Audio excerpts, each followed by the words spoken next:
At the Legislative Assembly, when Lena was signing the documents, her ex-husband chuckled and said, "Now you're a nobody again, beggar."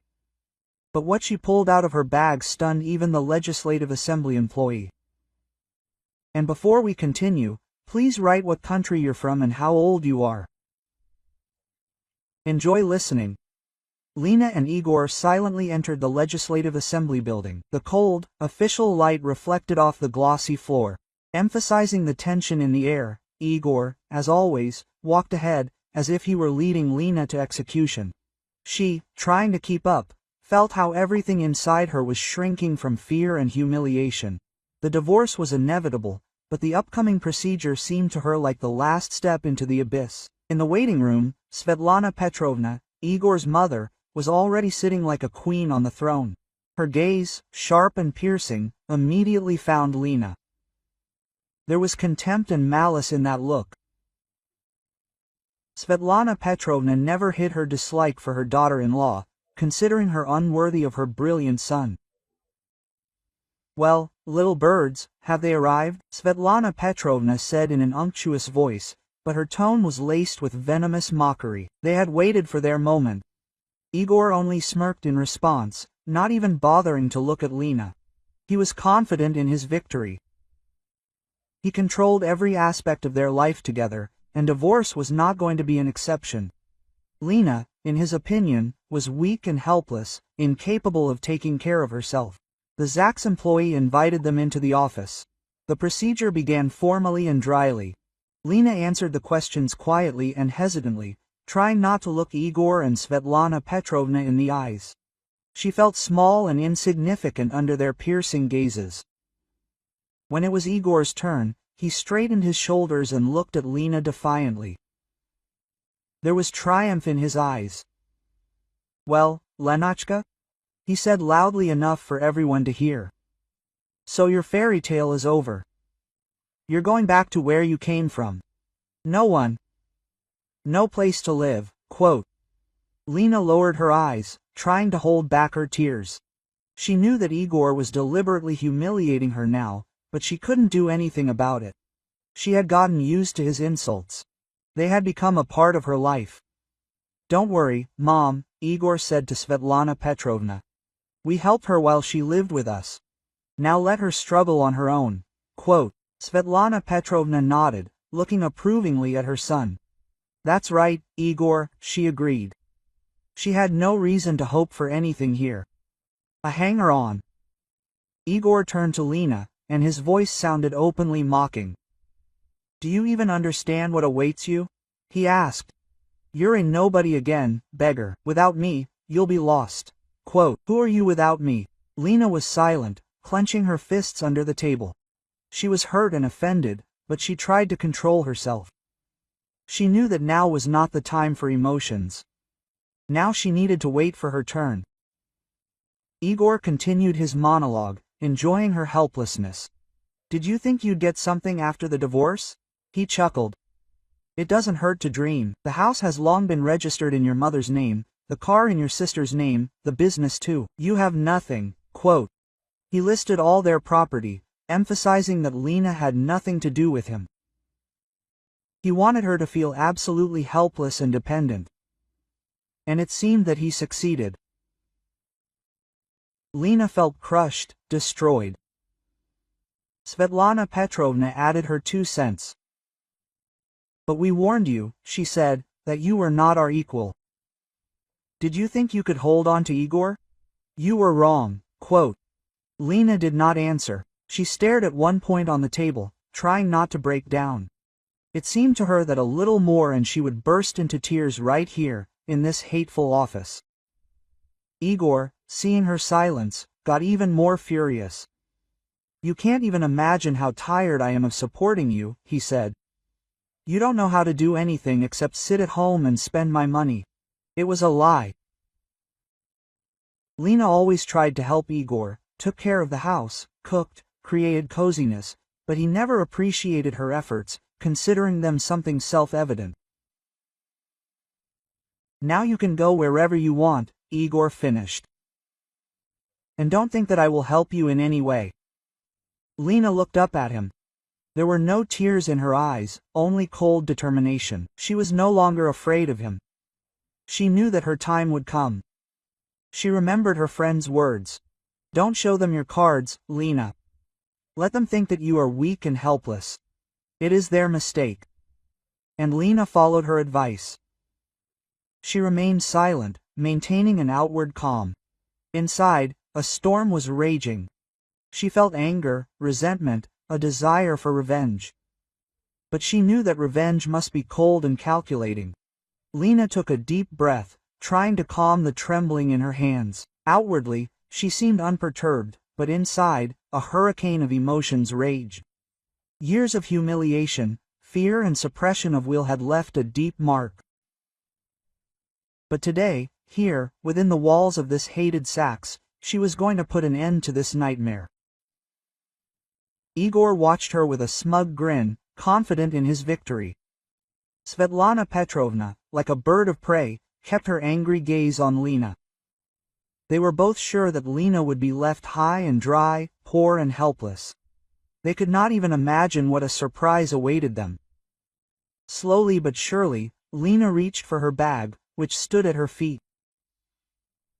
Her movements were smooth, precise, like a rehearsal for an important performance. She took out a thick folder with documents from her bag, tied with a strict black ribbon. The folder looked impressive, as if it contained the answers to all questions and the keys to all doors. Igor and Svetlana Petrovna exchanged glances. Bewilderment appeared on their faces. What does she have? Does she really think that some papers can change the situation? Lena put the folder on the table in front of her. The silence in the hall became almost tangible. The employees of the ЗАГС, who had been watching the proceedings indifferently, now stared at Lena with curiosity. It was felt that something important was about to happen. Lena raised her head and looked straight into Igor's eyes. There was no longer any fear or submission in her gaze, only determination and firmness. The divorce procedure was coming to an end. All that was left was to sign the documents. Igor took the pen with a victorious look and signed it. Then he handed the pen to Lena. She took the pen, but was in no hurry to sign. She looked at Igor. His eyes were filled with triumph. He was sure that she was broken and defeated. Lena smiled. It was a weak, barely noticeable smile, but Igor noticed it. Bewilderment appeared in his eyes. What are you allowing yourself to do? He asked. Lena did not answer. She simply put the pen on the table and took a folder with documents from her bag. Igor and Svetlana Petrovna exchanged glances. They did not understand what was happening. What is this? Igor asked suspiciously. Lena opened the folder and took out the first document. It was a copy of the deed of gift for the apartment. This is Igor, Lena said. My apartment, a gift from my parents, registered only in my name. Quote. Igor turned pale. He always considered it their joint property. Do you think I'll leave with nothing? She asked quietly, but there was a steely note in her voice. You think I don't know how you ran your business? You're wrong, Igor. I know everything. Quote. Igor frowned. What are you talking about? What other business? What are you even talking about? About your gray income, Igor? About your tax fraud? About your business, which you so carefully hid from me, Lena answered calmly. Svetlana Petrovna snorted contemptuously. Don't listen to her, Igor. She's just trying to scare you. She has nothing. It's impossible, he muttered. Are you deceiving me? No, Igor, Lena objected. It was you who deceived me all these years. You thought I was stupid and didn't understand anything, but I saw everything and remembered everything. Lena took a second document out of the folder. Bank statements. And these, she said, are statements from my accounts. Do you see these transfers? These are your real incomes, which you conducted through my accounts to avoid paying taxes. I have evidence of all your machinations, and I won't be afraid to use them if you try to stop me. Igor turned pale. He understood that Lena was telling the truth. If these documents fell into the right hands, he would have serious problems. Svetlana Petrovna tried to intervene. Igor, don't pay attention to her. This is all fake. She's trying to deceive. No, Svetlana Petrovna, Lena objected. All these documents are genuine. I took care of that. Lena took the third document out of the folder. An application for alimony, registered in court. Quote. And the last thing, she said. An application for alimony, calculated based on your real salary, Igor. Not the pitiful handout you gave me, but the amount you actually receive.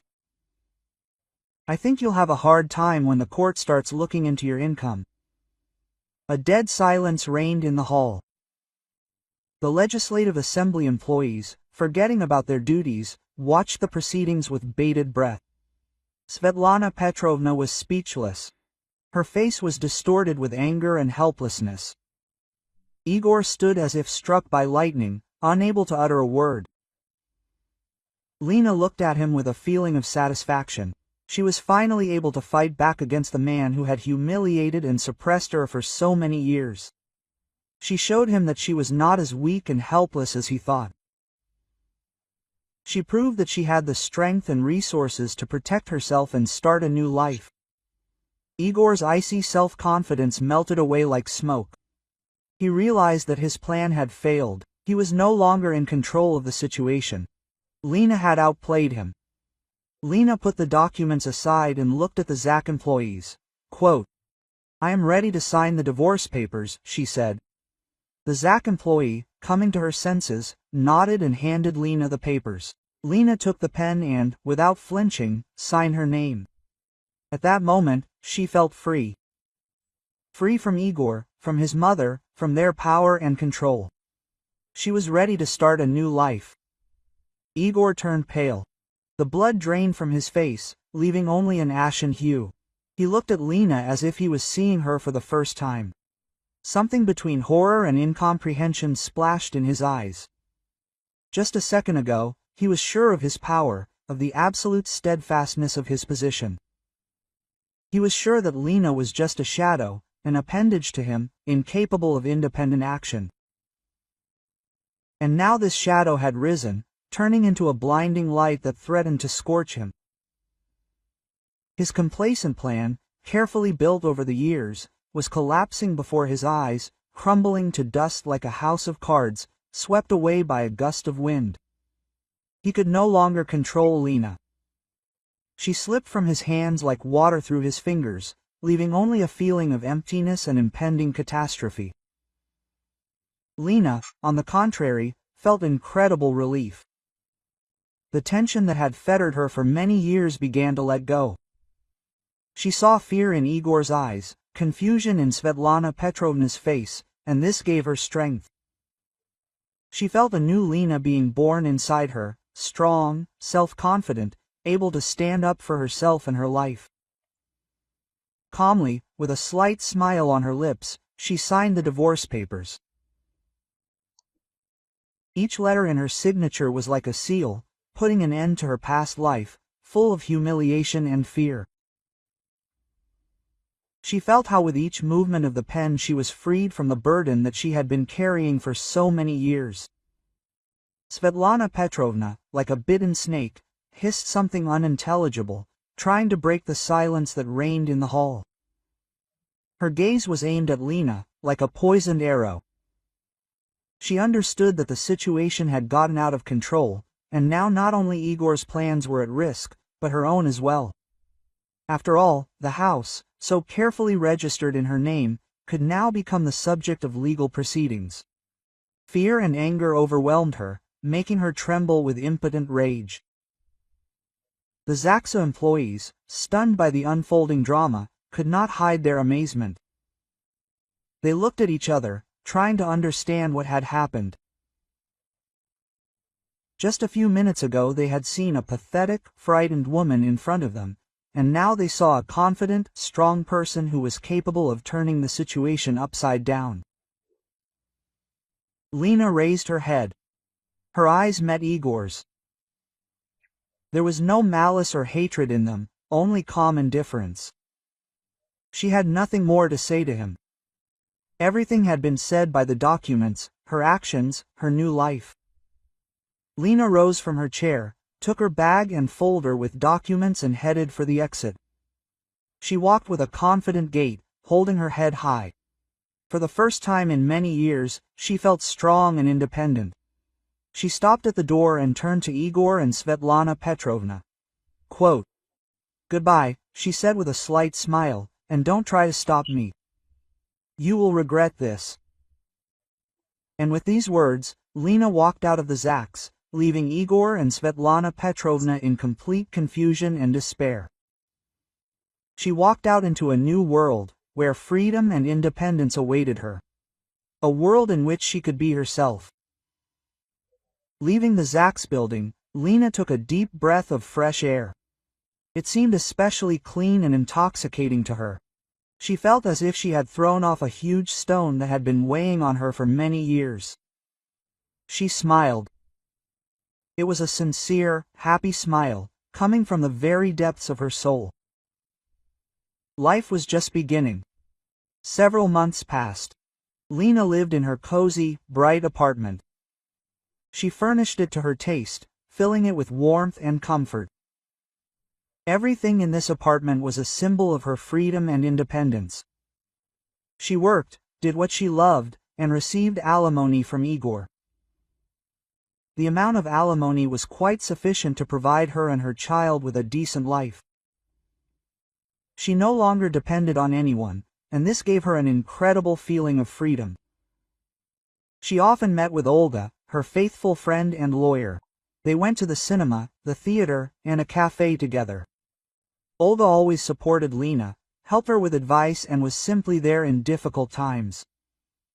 Lena was immensely grateful to her. Igor, on the contrary, was bogged down in debt and problems.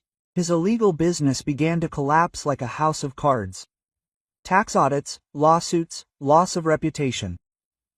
All this fell on him in an instant. He tried to do something, but it was too late. His self-confidence and arrogance played a cruel joke on him. He lost everything he had and was left with nothing. Svetlana Petrovna, having lost control of the situation, blamed Lena for everything. She called her, threatened her, tried to blackmail her, but Lena did not succumb to her provocations. She knew that the truth was on her side, and nothing could break her. One day, Lena accidentally met Igor on the street. He looked miserable and downtrodden.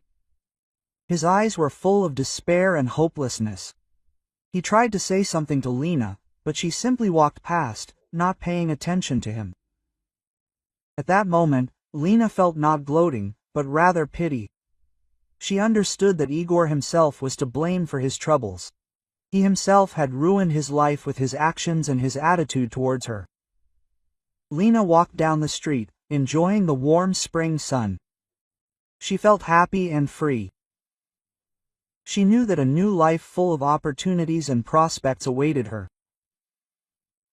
The contrast between Lena's life, which had cut off independence and happiness, and Igor's life, mired in debt and problems, was obvious. It confirmed the main idea that apparent weakness can hide a carefully developed plan, and self-confidence and arrogance can lead to collapse.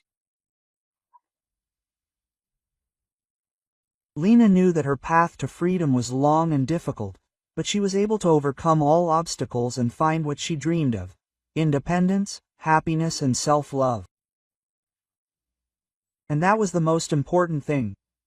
Lena stood on the balcony of her apartment, admiring the sunset. In her hands was a cup of aromatic tea. She looked at the city spread out before her and felt like the mistress of her life. In her eyes there was a fire of hope and confidence in the future. She smiled, she was free.